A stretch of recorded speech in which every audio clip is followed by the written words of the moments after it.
everyone, and welcome to Lying Around Connecticut with Carol and Harry. I am Carol Kearns. My husband Harry Shue is our co-host. Our mission for the show is twofold: to provide information about Connecticut Lions events and to showcase the many different organizations and causes that Lions support locally, regionally, and internationally. Harry? Good evening and welcome. Please consult our website at www.lions23b.org or your district spirit for more information on coming events.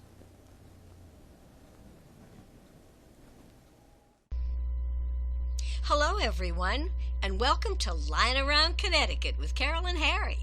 Welcome back to the Windsor Locks Lions Club's Comedy Night. These have been some great adult comedy acts, haven't they, Carol? Yes, they have. On with the show. En avant. All right, I'll leave you with this. Okay, I'm not a political comic. I never talk about any side, or I don't care if you're for Trump, against Trump. It doesn't matter to me. I don't judge people on that. What I do love when it comes to politics is when we're in debate season. I love the debates, but I love the political attack ads. You know what I'm talking about? When those attack ads come on TV? Because they're so ludicrous. They always start, first of all, they get a voiceover guy that sounds so sinister, like it's a horror movie.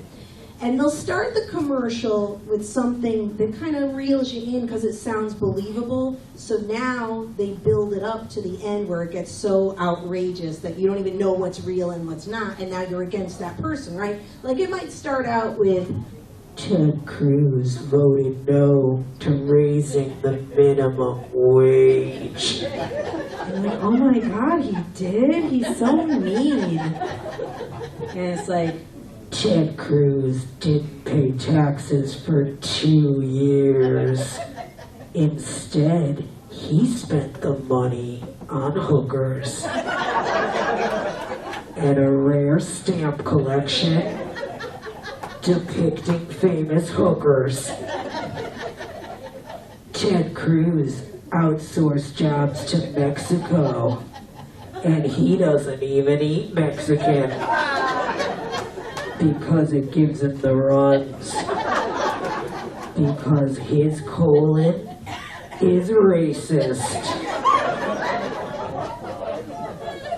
Everybody loves Raymond except Ted Cruz.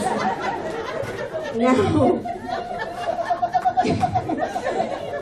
can you imagine if local businesses took out attack ads against other local businesses? Okay, right?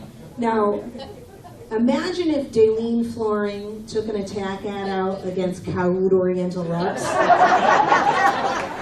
Okay, do you know how this would go down? Kaoud Oriental Rugs.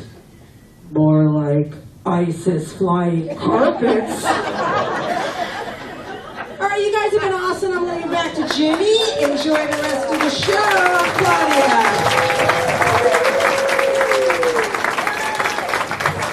Come on, folks, let her hear it.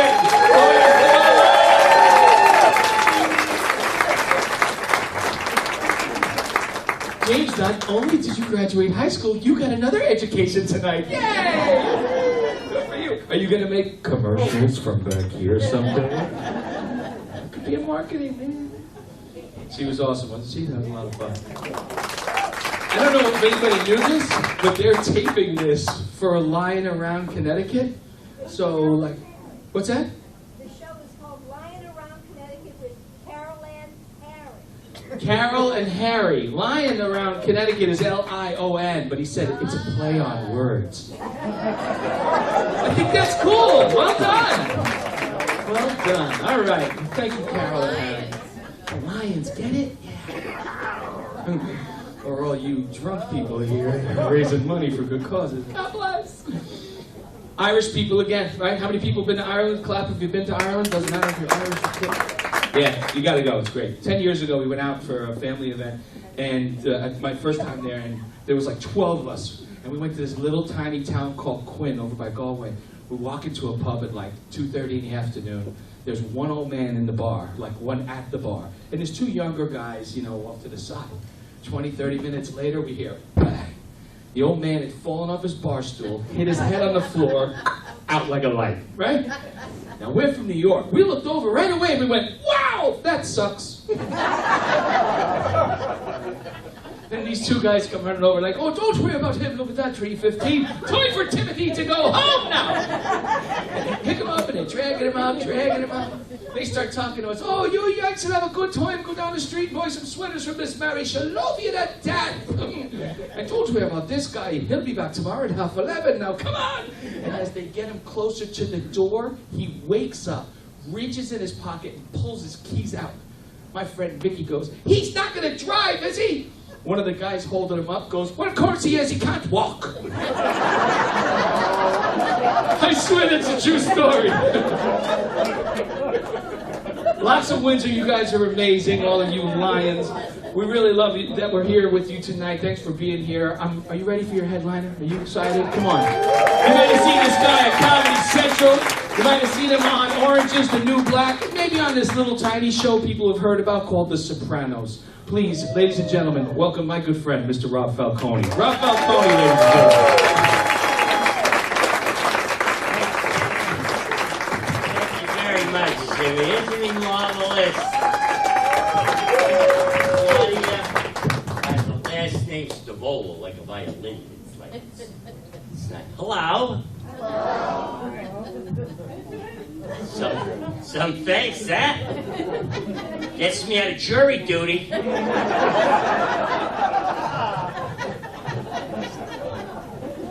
Nice to be a little stressed. I'm a little stressed. No, I just tried quitting smoking. I use Chantix. You know what one of the side effects is? Suicidal. So while I was standing on the ledge, I said, before I jump, I'm going to have one more cigarette. I lit that baby up, looked down and went, what the f*** are you doing here? Cigarettes saved my life that day, ladies and gentlemen. It's nice being back up in Windsor. Came up from New York today. Just kill me now. On Fridays, driving in Connecticut. Where are they all going that they're not going on Saturday or Thursday? It's always on Friday. And I love the sign on 91 North. Big yellow sign across the whole highway. Fog area. Who the hell is going to see the sign when it's foggy? Can you ask me? Who comes up with this? And you know when it's foggy, there's somebody in the car going, you know, they really should have a sign that says... I saw Asian people pulled over to the side of the road with cameras. They were waiting for the fog. I thought it was an attraction, you know. Must be good fog.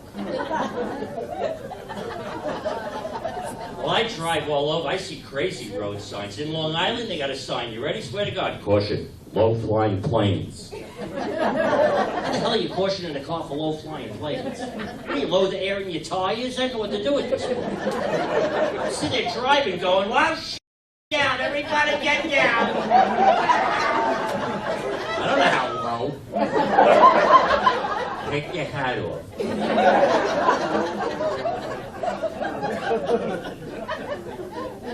Driving upstate is nice. The first sign I hit is Fallen Rock Zone. 200 feet more, deer crossing. It's like, what am I in, an episode of Survivor? I mean, I'm looking out for the deer, I'm watching out for the rocks. I hit the raccoon. There were no signs for the raccoon.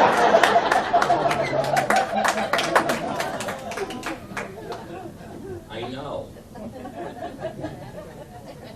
Just recently in Pennsylvania, I was down in the Amish country. You know the Amish people? Yeah, they're cool, aren't they? You know what I like to do? I like to put ketchup all over my face, run up to an Amish house, bang on the door, and go, I gotta use your phone!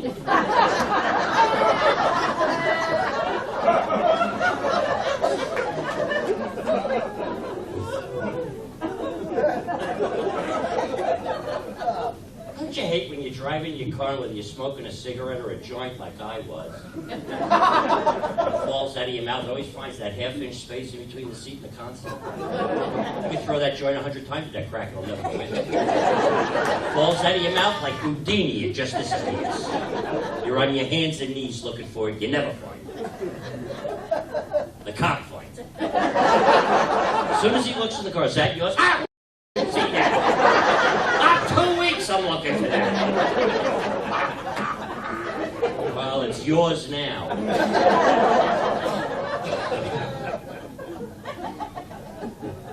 But as I said, I was in Pennsylvania. They have a fallen rock zone sign in Pennsylvania in the middle of a field. Not a pebble to be seen, not a rock, nothing. I'm going, they throw them at you. Yeah, but then it dawned on me, come on, in this day and age, right, we have all this technology, and we still have a fallen rock zone sign. You know what that sign says to me? The road's not done. I mean, what do? Finish the road? It's like, Harry, the road's finished. Dave, what a rock's the wall.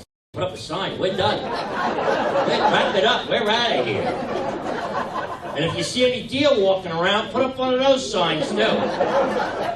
Did you ever notice that the deer never crossed where the sign is? You always got to get out of your car and go, can't you read? We put the signs up for you. Now look at you. You're all over the goddamn place.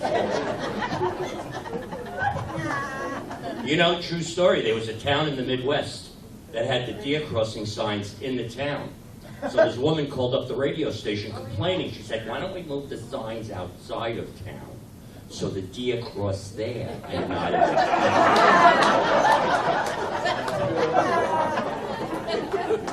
And I said, Ma, you got embarrassed me like that. I don't know what poor bastard has that job. And he has to put the deer crossing signs in the ground. Can you imagine? Like, Smitty? Yes, sir. Here's the signs. Okay. Now you stand here and you wait until you see a deer crossing the road. And then you put the sign in. You got it? I got it.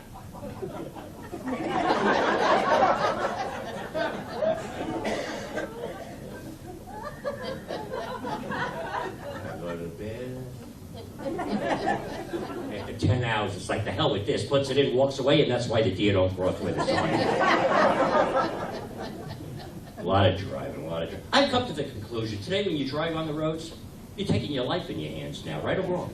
Okay, I'll give you an example. I'm coming here tonight, I'm in the middle lane. Guy in the right lane, he starts to swerve a little bit into my, I give a little, not a bad one. Because they kill you today. Yeah, you want the beat to go like, ah.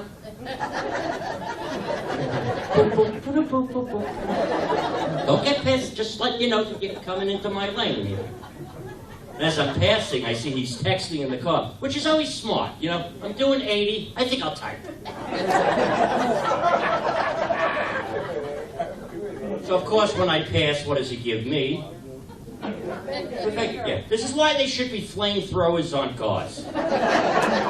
No, there's no compassion anymore on the roads. There's no patience anymore. Everybody's going fast. You're never going fast enough for the person behind you. Did you ever try to get over to your exit? You're not getting in. I want to go home. I just want to get off the road, for God's sake.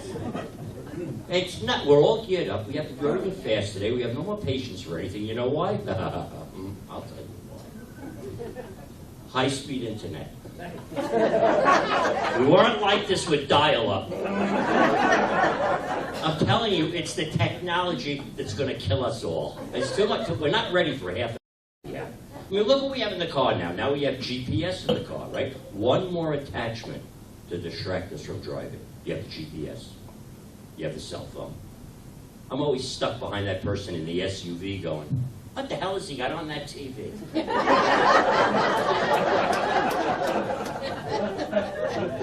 I watched Avatar from Scranton, Pennsylvania, all the way to the GW Bridge. And I wasn't even supposed to go over the bridge. It was a long movie. Hey, thank God it wasn't Braveheart. I would have had to go to Delaware. But I love that GPS. Isn't it a marvelous technological wonder? Remember the old days when you had the piece of paper? Honey, look for Elm Street. Signs like the size of a postage stamp. Now it talks to you. Sometimes I think the GPS treats us like we're not listening. Because it repeatedly tells you to make the right turn a million times. Right turn, get over to the right, get over to the right, get a right turn coming up, get over to the right. Next right, make a right turn, get over to the right. Next right, next right, next right, next right. No, I gotta make a right. We're going home. Now, get your coat, we're leaving.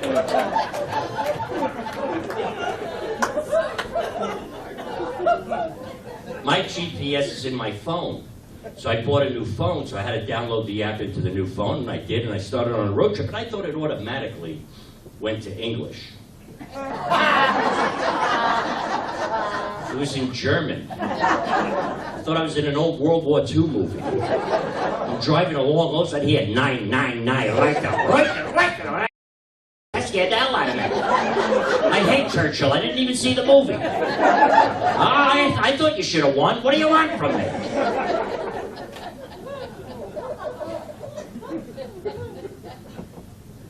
Bought a GPS at a dollar store once. I like dollar. Who goes to dollar stores? You have the Dollar Tree. That's the Saks Fifth Avenue of dollar stores. That's the only dollar store that everything is really $1. Isn't it the best? You get the card, you go down the aisle slow, right? And no argument. You want it? Get it. It's only $1. And then you get home and you go, what the hell did we find? No, see, that's when you know you have a problem at a dollar store, when you need help taking the bags out to the car. You've gone a little overboard. You have to know what to buy in a dollar store, too. I bought that super duper tile cleaner. Kills 99.9% germs. It gives 2 germs a cold. That's about it. It gets them like maybe violently ill at that. Well, you know, everything today has that same selling factor, doesn't it? Even mouthwash says kills 99.9% germs. What is that one germ that just refuses to die? I mean, shouldn't we be able to conquer the world with this germ? Imagine a scientist in a laboratory trying to kill this thing, and they look in a microscope and it's sitting on a lounge chair sucking on a cigar. Not today! We'll keep trying now. But what I think you ladies will agree, the greatest deal in the dollar store is 4 rolls of toilet paper for $1. Come on, right or wrong? That's a steal. 4 rolls for $1. Get 4, 5 packages. Then you get home, you put the roll in, 1 roll, it's gone. You think you got a medical problem, honey? You just used a whole roll of toilet paper. Call the doctor, I don't know.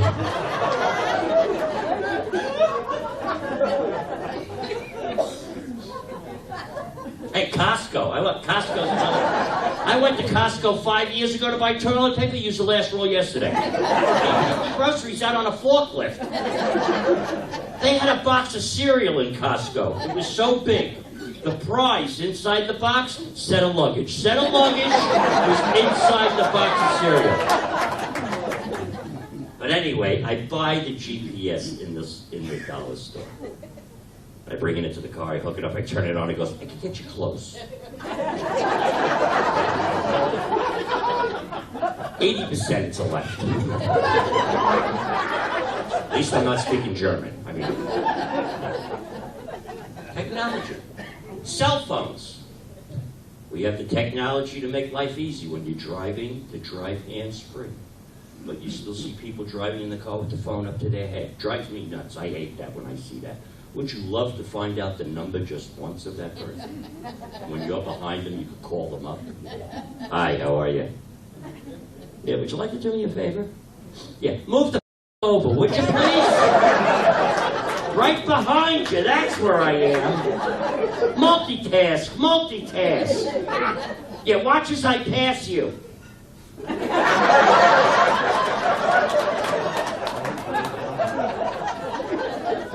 But nobody talks on the phone anymore. Do you ever notice? Everything is texting a message. I think I'm turning into Helen Keller. I don't get voices anymore.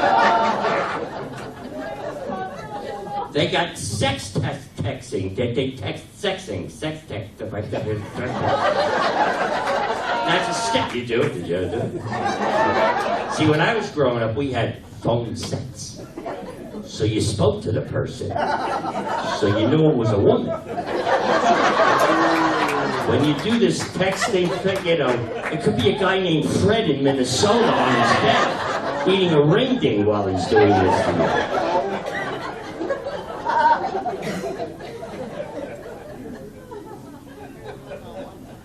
But nobody talks on the phone. I went into a McDonald's, it was packed with kids. I went, oh my God, it's going to be so noisy. I walked in, quiet. Every kid was doing this. 2 kids in the corner were having a fight. They looked like 2 praying mantises. They were like...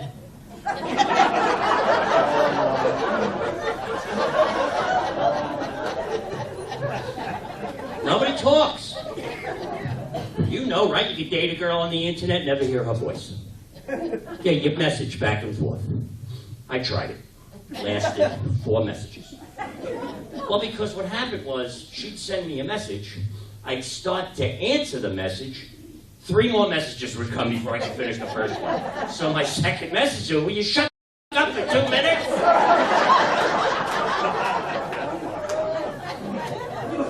Ended that relationship. It's crazy. It's a crazy world. When I was growing up, my parents said to me, don't touch it, it'll go away. Now a kid today's got ABB, BCD, CAD, AC code. He's got CO. My kid's got COD. He chases mailboxes. What do I do? I don't know. Maybe it's me. Maybe I'm just getting old and crotchety. Well, see, I grew up in a different era, a great era. Maybe some of you remember the 70s. The 70s. Anybody's ready? That's where safe sex meant your parents weren't coming home till late.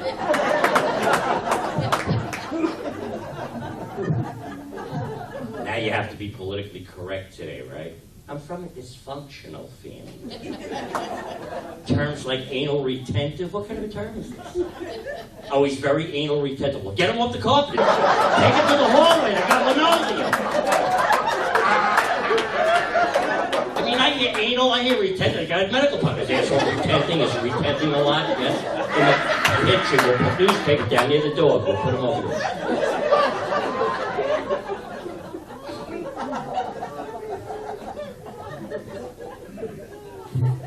I was a hippie. Yeah. You go on my Facebook page, you go to the photos, you scroll down, you will see pictures of me with hair down again. Yeah, hair down too. Yeah. These are the ancient ruins of once a thriving civilization of hair. And that term, you lose your hair? Nope. Doesn't go anywhere but hide. Then one day on its own it decides to come out. Out of every other orifice of your body. You wake up, there's 3 hairs sticking out of your ear going, Charlie, this is new. No more head, this is the ear now? Is that what we're doing? And there's that 1 hair in your eyebrow that's been like working out its whole life. You wake up, it's rocketing out, it's sailing out there. It wasn't there the night before. You wake up, you think you're Jeff Goldblum in The Fly. It's like, what happened to me last night? Gotta go to the garage, get the head shears to cut the guy.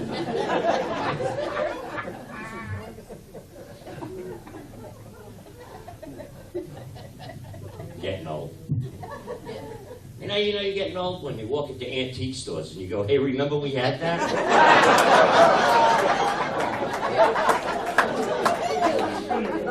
Signs, things start to happen to you without you even having any control over it, though. Like when I parked the car, I used to be able to zip right in, park, boom, boom, boom. Now when I park a car, I gotta get out, see how far I am from the curb, I gotta look. It's on a going, what am I seeing here?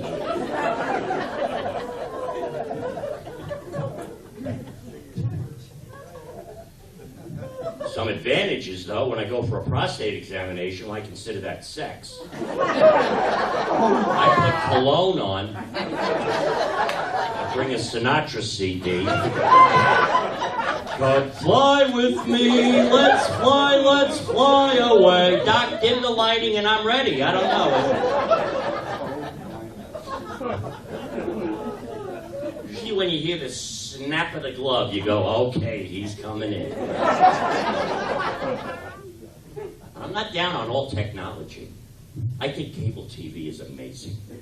Because a lot of us here grew up, remember 7 channels, that was it. There was always something on, right? There was always something on. Now I got 1,000 channels and I go, there's nothing on. There's always something on.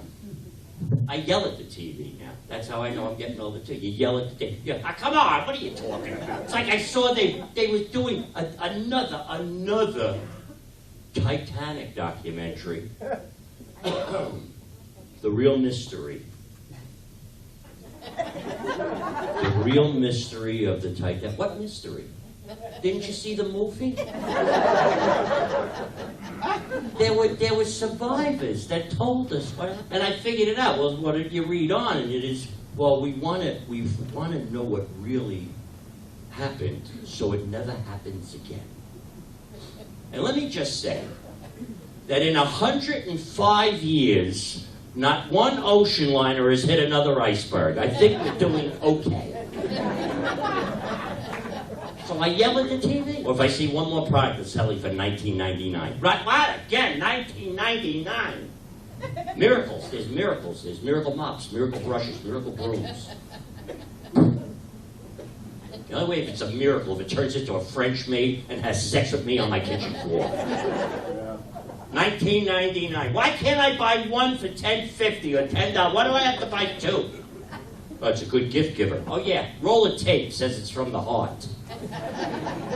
You see that tape? You see that tape that they got? This is shrunk tape. Guy cuts the boat in half, tapes it up and goes for a ride. Hope that was his boat. Imagine the name. You cut your boat here. I got the tape. I mean, they tape stuff. They go, ooh, if you need tape, this is some tape. But see, what I say is, if you have something in the house that is that broken, that you need that tape to fix it, let it go already. Throw it out! Hello again, everyone.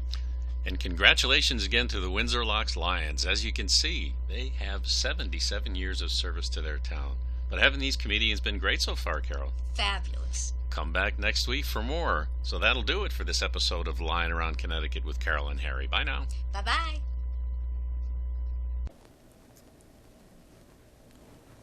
We hope you enjoyed our show this evening. Tune in next week for another Lying Around Connecticut with Carol and Harry. Good night. Bye-bye.